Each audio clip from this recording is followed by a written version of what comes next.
ও বন্ধু শোনো না, বউ রাখিয়া বিদেশ যায় না। ও বন্ধু শোনো না, বউ রাখিয়া বিদেশ যায় না। ও তুমি বউ রাখিয়া বিদেশ গেলে রে, ও তুমি বউ রাখিয়া বিদেশ গেলে রে, বেশি দিন আর থাইকো না, থাইকো না, বউ রাখিয়া বিদেশ যায় না। ও বন্ধু শোনো না, বউ রাখিয়া বিদেশ যায় না। ও তুমি বউ রাখিয়া বিদেশ গেলে রে, ও তুমি বউ রাখিয়া বিদেশ গেলে রে, বউয়ের স্যান্ডেল খুঁজা পাইবা না, পাইবা না, বউ রাখিয়া বিদেশ যায় না। ও বন্ধু শোনো না, বউ রাখিয়া বিদেশ যায় না। ও তুমি বউ রাখিয়া বিদেশ গেলে রে, ও তুমি বউ রাখিয়া বিদেশ গেলে রে, আসল বউর খুঁজে পাইবা না, পাইবা না, বউ রাখিয়া বিদেশ যায় না। ও বন্ধু শোনো না, বউ রাখিয়া বিদেশ যায় না। ও তুমি বউ রাখিয়া বিদেশ গেলে রে, ও তুমি বউ রাখিয়া বিদেশ গেলে রে, হকারের জায়গা হবে তোমার জায়গা হবে না, হবে না, বউ রাখিয়া বিদেশ যায় না। ও বন্ধু শোনো না, বউ রাখিয়া বিদেশ যায় না। যাও বিদেশ, কিন্তু বেশি দিন থাকবা না। এলে দেখবা রিপোর্ট, প্রতিদিন এই নিউজগুলা মাঝে মধ্যে দেখতে পাই, ডিভোর্স খেয়েছে, না হয় পালিয়েছে, অন্যজনের টাওয়ার দিয়ে চলে গেছে, সংসার ছেলে মেয়ের কথা আর ভাবলো না। তো বললাম কি, বলতে বলতে ভেতরে অন্য লাইনে চলে গেলাম। তো তিনটা কথা, এক, মেয়ে হিসাবে অধিকার, মেয়েকে ভালো শিষ্টাচার শিক্ষা দেন, তাহলে আপনি ভালো দেখে বিবাহ দেন, তার সঙ্গে ভালো ব্যবহার করেন, আর দিয়ে আপনি মেয়েটাকে লালন পালন করেন, তাহলে আপনি জান্নাতে থাকবেন। নবী সাল্লাল্লাহু আলাইহি ওয়াসাল্লাম বলেন, আমি জান্নাতের জিম্মেদারি নিলাম এবং জাহান্নামের আর হবে, তাদেরকে বাঁচাবে, পরিত্রাণ দেবে, যদি তারা এইভাবে মেয়েদেরকে লালন পালন করে। আমাকে আদায়ের কথা বলেছেন, তো 2 নম্বর কথা হচ্ছে যে স্ত্রী হিসাবে তার অধিকার। খবরদার, স্ত্রী হিসাবে অধিকার। ইহুদিরা স্ত্রীদেরকে অধিকার দিত কিভাবে, যে একটা মেয়ে যদি মেন্স হতো, একটা মেয়ে যদি মাসিক হতো, তাহলে মাসিক হতে গিয়ে ওই ইহুদিরা মেয়েদেরকে ঘর থেকে বের করে দিত। মানে তুই আর বিছানায় থাকতে পাবি না, তোর মাসিক হয়েছে, হাট, তোর গন্ধে থাকা যাবে না। পচা রক্ত যখন বের হলো, বলছে আর আমার বিছানায় থাকতে পাবি না। কি হতে হবে, তোকে এক কোনায় রেখে দিব, যতদিন না তোর ভালো হবে, 5 দিন 7 দিন, যতদিন না ভালো হবে, তারপরে তুই ভালো হবে, তারপর আসবি। যদি কোনো কেউ যদি আবার ছুঁয়ে নেয় ভুল করে, ওই যে তুই না পাক, তুই ঢুকতে পাবি না, হট। মানে এত অত্যাচার করতো মেয়েদের উপরে, ওই সময় সম্মান দেওয়া হলো না, কিন্তু বিশ্বনবী সম্মান দিয়েছেন। আনাস বিন মালিক রাদিয়াল্লাহু তাআলা হাদিসটি বর্ণনা করছেন যে বিষ্ণু বলছেন, ইসনাউ কুল্লা শাই ইল্লা নিকাহ। বিশ্বনবী কি বললেন, যে তোমার স্ত্রী যদি পিরিয়ড হয়, মাসিক হয়, তার সঙ্গে থাকো, খাও, উঠা বসা করো, ইসনাউ কুল্লা শাই, তার সঙ্গে সবকিছু করো, ইল্লা নিকাহ, শুধু মিলনটা করবে না, ও তোমার বিছানায় ঘুমাতে পাবে। বিশ্বনবী বললেন, তোমার স্ত্রী যদি মাসিক হয়, পিরিয়ড যদি তার চলে আসে, খবরদার ইহুদিদের মতন করবে না, তাকে তার তোমার বিছানায় রাখবে, তার বিছানায় তুমি রাখবে, তাকে তুমি তার সম্মান মর্যাদা দেবে, তা তোমার বিছানায় বালিশে থাকবে, একসাথে খাবে, উঠে বসবে। শুধুমাত্র তুমি যদি তার সঙ্গে বিছানায় আনন্দ ফুর্তি আনন্দ করো, নির্জনে নিরালায় নিরালায় যদি থাকো, তবে সবকিছুই করবে, কিন্তু ইল্লান নিকাহ এর অর্থ হচ্ছে মিলন ছাড়া তুমি বাকি সব কিছু করতে পারবে। কিন্তু ইহুদিরা সেটা করতো না। মেয়ে যদি কোনো পিরিয়ড হয়, মাসিক হয়, তাহলে ওই মেয়েটাকে ঘর থেকে বাহির করে দেওয়া হতো। মাইসা বলছেন, আমি যখন প্রাপ মাসিক অবস্থায় থাকতাম, আমার যখন পিরিয়ড শুরু হয়ে যেত, তখন বিশ্বনবী আমাকে এতটা ভালোবাসতেন, আমাকে কোনদিন আলাদা করতেন না, আমার সঙ্গে খেতে বসতেন, আমার সঙ্গে গোসল করতেন, আমার সঙ্গে একসাথে ঘুমাতেন। এমনকি বিশ্বনবী আমি যখন ঋতু অবস্থায় থাকতাম, পিরিয়ড মাসিক অবস্থায় থাকতাম, তখন আমার পায়ে উরুতে মাথা লাগিয়ে তিনি কোরআন তেলাওয়াত করতেন। তার মানে আমাকে এতটা ভালোবাসতেন। তো মাইসা বলছেন, মাইসা বিবি বলে, যে পানি ভিজতাম, ফিরে সেই পানি আমি নবীকে দিতাম, পিতাম যেখানে আমি মুখ লাগাইয়া, নবীজি পিতেন সেইখানে মুখ দিয়া, আর যে হাড়ের গোশত লাগাইয়া দাঁত আমি ফিরে খাইতেন নবী নেকে যাত। আমার মুখের ঠায়ে ঠোঁট লাগাইয়া গোশত খাইতেন আপে খুশিতে ভরিয়া, নিহাত থাকিতাম আমি হায়েজের হালে, এই রকম করিতেন নবী নেকে নামে, কবু ঘৃণা করে নাই নবীজি আমার, কত ভালোবাসিতেন বিবি দিগে তার। মায়েশা নিজে বলছেন আমি মাসিক অবস্থায় থাকলেও নবী আমাকে ছেড়ে ছুড়ে যেতেন না, আমার সঙ্গে ভালো সুলভ ব্যবহার করতেন। বন্ধু শেষে একটা কথা বলি, আমরা একটা ভুল কাজ করি, সেটা হচ্ছে এই বলে আমি এদিকে চলে যাব। ভুল কাজ কি করি জানেন? যারা বিবাহ করেছি, যারা বিবাহ করিনি, আপনাদের একটা শেষে একটা কথা বলি, গুরুত্বপূর্ণ একটা কথা। মা বোন আপনারা গুরুত্ব সঙ্গে শুনেন কথাটা। সেটা হচ্ছে এই যে ইবনু আব্বাস রাদিয়াল্লাহু তাআলা আনহু বলছেন যে কোন ছেলে যদি, কোন ভাই, কোন ছেলে যদি স্ত্রীর সঙ্গে মাসিক অবস্থায় মিলন করে দেয়, তাহলে তাকে দুইটা কাজ করতে হবে। দুইটা কাজ। এক নম্বর কাজ কি, যে মেয়ে নাপাক আছে, তার মাসিক হয়েছে, এই সময় যদি কোনো ছেলে মেলামেশা করে, তাহলে তার জন্য দুইটা কাফারা। এক, তাকে খালেস তওবা ইস্তেগফার করতে হবে। তার মধ্যে অনেক ওলামা বলেছেন যে এই হাদিসের, ইবনু আব্বাসের হাদিস থেকে, যে ওই ছেলেটাকে কাফারা দিতে হবে। খবরদার ভাই, তোমাকে বলছি শোনো, মেয়ে তোমার স্ত্রী যদি পিরিয়ড অবস্থায় থাকে, খবরদার, তুমি বাহ্যিক দৃষ্টি সবকিছু করতে পাবে কিন্তু মিলন করতে পাবে না। যদি করো তাহলে দ্বিতীয় চান তোমার কাফারা, তোমার শাস্তি হচ্ছে তোমাকে 1 দিনার তোমাকে কাফারা দিতে হবে, কিংবা অর্ধ দিনার।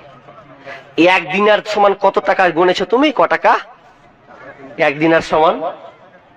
ওদিন কম্পিউটারে মোবাইলে ক্যালকুলেট করলাম তো প্রায় 1400-1500 ঘরে আসবে এতটা টাকা। তুমি যদি তোমার স্ত্রীকে ব্যবহার করো মাসিক অবস্থায়, তাহলে তোমাকে 1400-1500 টাকা কাফারা দিতে হবে, টাকা দিতে হবে তোমাকে। আর এবং তোমাকে তওবা করতে হবে যে আল্লাহ, জীবনে ভুল কাজটা করব না। ভাই তোমাকে বলি, খবরদার এই নোংরামিটা করবে না, এটা থেকে ফিরে আসতে হবে। অনেক যুবক ভাই ফোন করছে, এই হালাতে আমার এই অবস্থা হয়ে গেছে, কি করব? কি করবে? তুমি আল্লাহর কাছে তওবা ইস্তেগফার করো, জীবনে আর তুমি এই নোংরা কাজ করিও না। ভাই এইটা মাথায় রাখবেন। বোন আপনি স্বামীকে বুঝাবেন। তাহলে আমি শেষের দিকে চলে এলাম, কি যে স্ত্রী হিসাবে কত অধিকার দেওয়া হয়েছে, যে আপনি স্ত্রীকে আপনি ভালোবাসবেন, মহব্বত করবেন, তার মর্যাদা। মা হিসাবে তার অনেক মর্যাদা আছে, এটা নিয়ে অনেক ঘটনা বলতে হবে। তো যাক, আমি আর ওইদিকে যাচ্ছি না। সোশ্যাল মিডিয়া, ইউটিউবে আছেন, আপনারা দেখে নেবেন। তো আদায়ের ব্যাপারটা আছে, যেহেতু মসজিদের জালসা এটা, তো কটা লোক আছেন সব তো কুটে পালিয়ে গেছে। তো আর তো পালিয়েটা ভুল করছে। এই তো আর সাহারি, এই কিছুক্ষণ পরে উঠবে, মা বোনরা যাবে, খাবেন দুবেন, তো তার থেকে আর থাকতেন, তারপরে স্ত্রীকে জাগিয়ে দিতেন তো ভালো হতো। তো কত আছে? আতিকুর রহমান 2000। কি নাম? আতিকুর রহমান। আতিকুর রহমান, তিনি দিয়েছেন 2000 টাকা নাকি? বেলডাঙ্গি। 2000 টাকা, 5 বস্তা সিমেন্ট এবং 5 বস্তা সিমেন্ট। মাশাআল্লাহ, আল্লাহুম্মা সাল্লি আলাইহি, আল্লাহুম্মা বারিক আলাইহি, হায়াকালা বারাকাল্লাহ।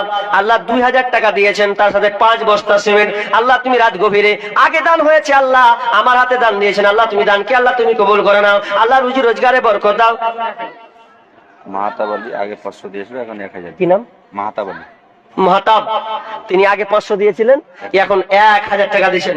আল্লাহুম্মা সাল্লি আলাইহি, আল্লাহুম্মা বারিক আলাইহি, হায়াকালা বারাকাল্লাহ। আল্লাহ তুমি দানকে আল্লাহ তুমি গ্রহণ করে নাও। আল্লাহ যে উদ্দেশ্যে দিয়েছে আল্লাহ তুমি আশা পূর্ণ করে দাও, রুজি রোজগারে বরকত দাও, বালা মুসিবত দূর করে দাও। আল্লাহ 30 মারা গেলে আল্লাহ কবরকে আল্লাহ তুমি আসান করে দাও। আল্লাহ তুমি জান্নাতে বিছানা বিছিয়ে দাও। আমিন। আবু সামাদ 2000 টাকা, 1 টলি বালি, 100 কেজি। আবু সামাদ 2000 টাকা দিয়েছেন। আর একটা কি, 1 টলি বালি নাকি? 1 টলি বালি আর 1 কুইন্টাল ভুট্টা। ও, 1 টলি বালি আবু সামাদ, আর 1 কুইন্টাল 100 কেজি ভুট্টা দিয়েছেন, তাই তো? আর 2000 টাকা নগদ। আল্লাহুম্মা সাল্লি আলাইহি, আল্লাহুম্মা বারিক আলাইহি। রব্বুল আলামিন শেষে 1 কুইন্টাল ভুট্টা আর 1 টলি বালি, আল্লাহ 2000 টাকা নগদ দিয়েছেন। আল্লাহ, আল্লাহ দানকে আল্লাহ তুমি কবুল করে নাও, যে উদ্দেশ্যে দিয়েছে আল্লাহ তুমি আশা পূর্ণ করে দাও। রব্বুল আলামিন তার রুজি রোজগারে বরকত দাও। আল্লাহ চাষবাস করে চাষে আল্লাহ তুমি চাষে বরকত দাও। রব্বুল আলামিন তার আত্মীয় স্বজন যদি আল্লাহ মুসিবতে থাকে আল্লাহ উদ্ধার দিও। আল্লাহ কবরস্থ হয়ে থাকে আল্লাহ মাফ করে দাও। আমিন সুম্মা আমিন। সেরাফতের মাথা 600 টাকা। সেরাফুলের মাথা, সেরাফত আলীর মা। সেরাফতের মাতা 600 টাকা দিয়েছেন। আল্লাহুম্মা সাল্লি আলাই আল্লাহুম্মা বারিক আলাই। দেখেন দান তো অনেকে দিয়েছেন, যে কটা লোক আছেন, আর উঠেন না বাপ, এত হলো আর 10-15 মিনিট থাকেন না, আর 5-10 মিনিট লাগে। এটাই আমাকে খুব খারাপ লাগে যে 5-10 মিনিট আদেই যখন করছি তখন মানুষ উঠে পালিয়ে যাচ্ছে। আপনি দিবেন না তো দিবেন না, আমি জোর করব না, তবে শেষে যে কটা লোক আছেন একটু বসেন। শেষের দিকে আমি চলে এসেছি, প্রায় 12:30, মানে 12:25, মানে আর 5 মিনিট বাকি আছে। তাই 5-10 মিনিট যা আছে এই মসজিদ, আমি এই বড় প্যান্ডেল দেখে মনে করি যে বড় বড় দান হয়, কিন্তু আমার পরিকল্পনা পুরো উল্টা।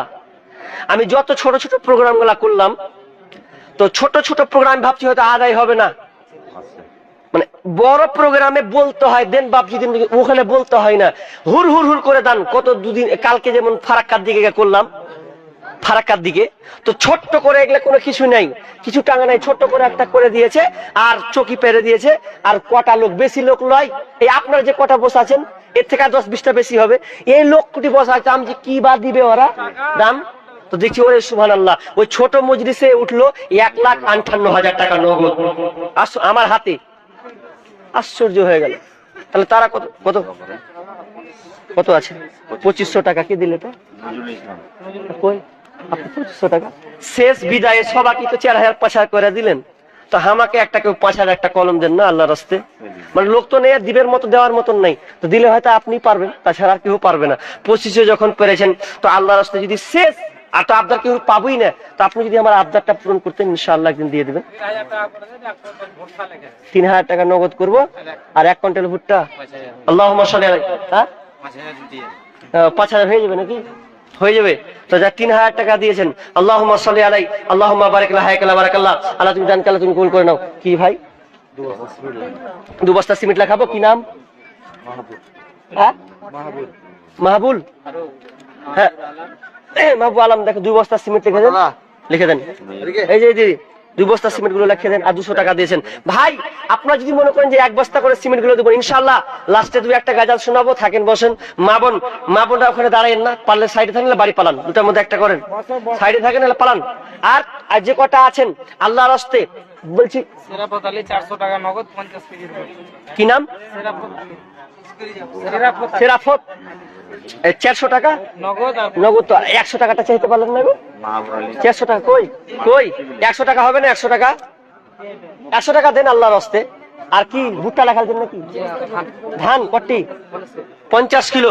আর 100 টাকা হবে না ভাই আল্লাহর রাস্তে? 100 টাকা, 500 টাকা 1 হাত হোক ভাই, 4টা আঙুল দেখা তো কেমন লাগছে, 1 হাতে দিলে কত সুন্দর লাগে, মানাই দেন। এর 100 টাকা দেন।